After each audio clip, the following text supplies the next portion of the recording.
저는 2019년도 국가직 7급 고용노동직 합격자 박은정입니다. 저는 공무원 시험을 좀 가벼운 마음으로 시작을 했었던 경우인데 제 동생이 해커스 설명회를 간다고 해서 그냥 같이 가주자라는 마음으로 갔다가 설명회를 들어보니까 공무원이라는 직업이 좀 너무 괜찮아 보이고 다른 사람들의 인식도 좋아 보여서 좀 가벼운 마음으로 일단 해보자라는 생각으로 시작을 하게 되었습니다.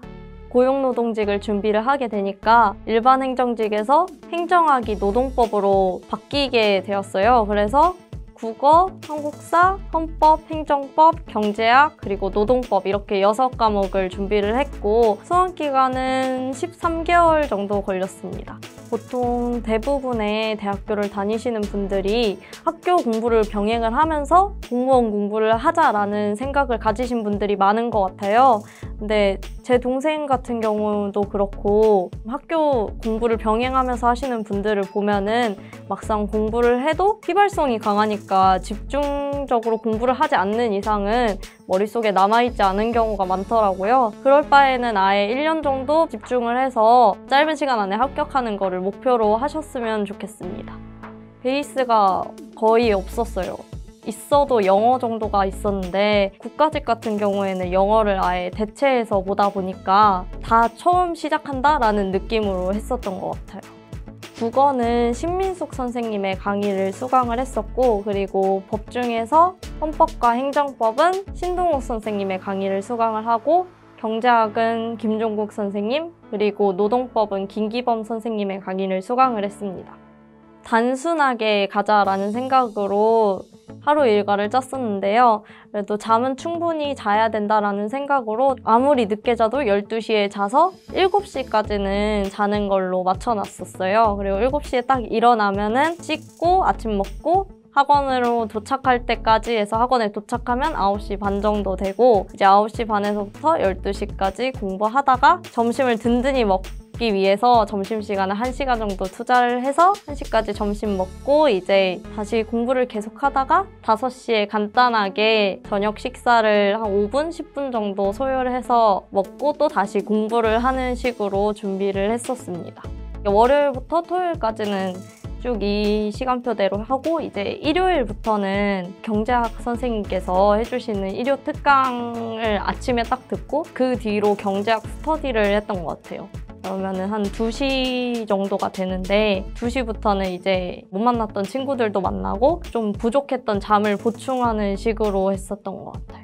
초반 4개월은 아무래도 기본서를 1회독 하는 데에 중점을 줬던 것 같아요. 수업을 듣다 보면은 수업 하루에 나가는 양이 너무 방대해서 차마 복습을 하지도 못하고 그냥 수업을 착실하게 듣는다라는 생각으로 강의의 비율이 훨씬 더 높았던 것 같아요. 그리고 이제 어느 정도 1회독이 끝나고 기본서 안에 뭐가 있는지 정도는 알겠다 싶을 때에는 자습을 한 10시간 정도 한다면 강의를 2시간 정도 하는 식으로 자습 비율을 훨씬 더 많이 둬서 제가 혼자 생각할 시간을 좀 마련을 하려고 했었습니다. 국어 같은 경우에는 아무래도 이제 폐쇄 체제로 넘어가기 직전이다 보니까 비문학 비중이 많이 높아지고 있는 추세예요. 그리고 제가 비문학을 많이 못하다 보니까 비문학을 수능 쪽 교재를 가져와서 그거를 계속 반복적으로 풀었습니다. 그리고 헌법하고 행정법 같은 경우에는 워낙 이제 어느 정도 시험에 나오는 규칙이 생긴 경우이기 때문에 기출을 분석을 하고 그 규칙을 찾아내서 그 규칙 위주로 외우는 식으로 많이 공부를 했었고요. 네, 경제학 같은 경우에는 애써 좀 비중을 늘리기보다는 이제 종국 선생님께서 주시는 문제를 계속해서 풀었습니다. 아예 숫자도 바꾸지 않고 숫자 그대로 나오는 경우도 많기 때문에 그냥 저도 문제를 푸는 방법을 익힌다보다는 외운다라는 생각으로 기출을 중심으로 풀었어요. 그리고 노동법 같은 경우에는 다른 법들은 판례가 많이 나오기는 하는데 노동법은 아직 어느 정도 뭐가 잡히지 않아서 법조문이 단순하게 나오는 경우가 많단 말이에요. 그래서 판례를 외우기보다는 그냥 법조문에서 날짜 정도를 찝어서 외우는 걸로 공부를 했었습니다. 스터디는 경제학 스터디를 했었는데요. 기본 강의를 딱 처음 시작하게 되면은 종국 선생님께서 경제학 스터디를 짜주세요. 아무래도 경제학이 수학이고 다른 많은 분들이 기피를 하는 과목이다 보니까 이게 스터디를 안 하면은 경제학을 따로 하시지 않는 분들이 계세요. 그리고 계속 이탈을 하고 헛된 방향으로 자꾸 나가니까 오히려 시험 기간이 길어지게 될 수 있거든요. 그래서 경제학 스터디를 하면서 일주일에 한 번 정도는 경제학에 집중을 좀 하시는 게 좋을 것 같아요. 제가 지키려고 했던 저만의 법칙은 공부를 하지 않는 날을 만들지 말자인데요. 하루라도 놀게 되면은 놀았다는 그 짜릿함에 공부를 소홀히 하게 되더라고요. 그래서 하루라도 좀 놀더라도 앞에 몇 시간은 공부를 하고 놀자라는 생각을 했었어요. 월요일부터 일요일까지 약속이 있더라도 무조건 학원에 와서 학원 주변으로 약속을 잡은 뒤에 못하더라도 4시간 정도는 공부를 하고 놀려고 했었던 것 같아요. 저 같은 경우에는 슬럼프가 좀 세게 온 경우였어요. 그러면 안 되는데 시험 보기 2달 전에 슬럼프가 온 거예요. 공부를 하는데도 성적이 너무 바닥인 거예요. 원래 잘하던 과목도 그냥 경제학도 갑자기 10개 중에서 1개밖에 맞지 못한다던가 아니면은 행정법이 아무리 공부를 해도 50점을 넘지 못하니까 진짜 너무 슬퍼서 선생님들을 찾아가서 선생님 저 이거 어떻게 해야 돼요? 하고 울면서 말해도 선생님들은 그냥 공부만 하라고 하시더라고요. 그래서 그래 어차피 공부를 못해서 오는 슬픔이니까 공부를 잘하게 되면 안 슬퍼지겠지 라고 생각을 하고 이제 선생님한테 핸드폰을 반납을 하고 그때부터 공부만 하기 시작했던 것 같아요. 1달 정도 그렇게 울면서 보내니까 성적이 오르더라고요. 오르니까 이제 마음도 편안해지고 슬럼프였나? 라는 생각이 들 정도로 되게 편안해졌던 것 같아요. 수험 기간을 잘 겪을 수 있었던 원동력이라고 하면 저 같은 경우에는 해커스 선생님들이 제 원동력이라고 말을 할 수 있을 것 같아요. 선생님하고 친해지면 일단 밥도 사주시고 그리고 왔다 갔다 하면서 응원의 말을 되게 많이 해주신단 말이에요. 그리고 밥 친구가 없을 때 선생님하고 같이 먹으면 되니까 굳이 학원 안에서 다른 친구 만나서 어설프게 계속 술 먹고 밥 먹으러 다니는 것보다 차라리 선생님하고 친해지면 학원 생활하는데 되게 원동력도 되고 그리고 좋은 정보도 많이 얻어갈 수 있으니까 선생님하고 친해지는 게 제 원동력이었던 것 같아요. 시험 전날에 아무리 생각해도 제가 기본서를 통틀어서 볼 것 같지가 않은 거예요. 시험 2주 전부터 과목별로 A4 용지 한 장씩 제가 단순 암기를 해야 할 거를 적어놓기 시작을 했어요. 그거를 위주로 외웠던 것 같아요. 그냥 다른 기본서 보지 말고 그것만 한 20번, 30번씩 계속 돌려서 공부를 했었어요.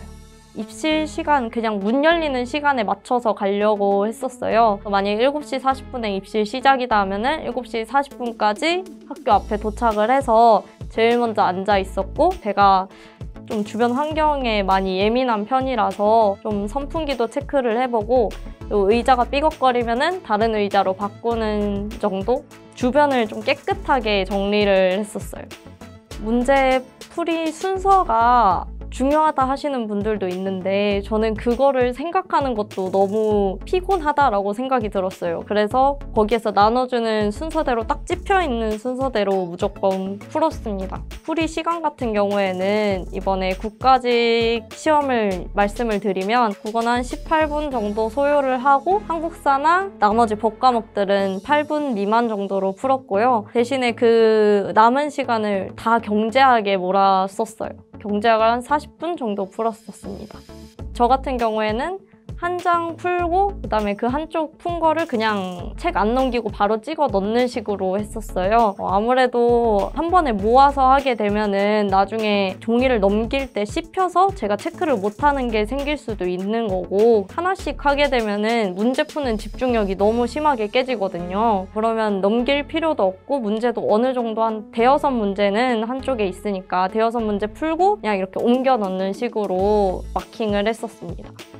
해커스 면접반 같은 경우에는 다른 강의들을 언급하기는 좀 그렇지만 타 면접 강사분들은 좀 70강이나 50강 같이 볼륨이 엄청 크단 말이에요. 근데 그거를 다 듣고 준비를 하기에는 면접 시간이 너무 빠듯하고 그리고 면접이 실기 위주로 진행이 돼야 된다고 생각이 들었기 때문에 조철현 선생님 같은 경우에는 딱 5강으로 딱 핵심만 모여 있었기도 하고 하고 한 4강 정도 되면은 면접에 좀 전문가 분들을 모셔서 모의 면접을 진행해 주기도 하는 면이 너무 좋았어서 조철현 선생님 강의를 수강을 했어요.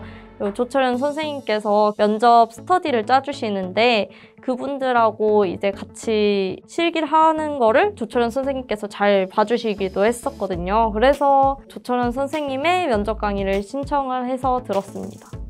면접 중에 기억이 나는 질문은 없는데 그 상황이 있어요. 사전조사서를 제출을 했는데 면접관님께서 제가 쓴 경험 부분이 좀 거짓말이다 라고 생각이 드셨나 봐요. 그래서 저한테 지속적으로 그 후속 질문이 계속해서 한 15분 정도 진행이 됐었는데 그 부분이 좀 압박이 느껴지고 사람 마음이 너무 불안해지는 거예요. 그 상황이 굉장히 기억에 남습니다. 원래는 면접에서 합격 발표하기 전까지는 알바를 하고 있었는데 알바하는 것도 노는 시간을 빼앗기는 느낌이 너무 큰 거예요. 그래서 어차피 나는 이때까지 공부를 해왔고 노력했으니까 이 정도는 놀아도 된다라는 생각으로 알바도 그만두고 모아둔 돈을 까먹으면서 살고 있습니다. 행복해요. 아마 이제 2019년도 시험은 다 끝나고 결과도 서울시 빼고는 다 나왔다고 생각이 들어요. 아마 지금쯤이면 굉장히 우울해하고 계실 분들도 있고 어쩌면 저처럼 되게 행복해하신 분들도 있을 거예요.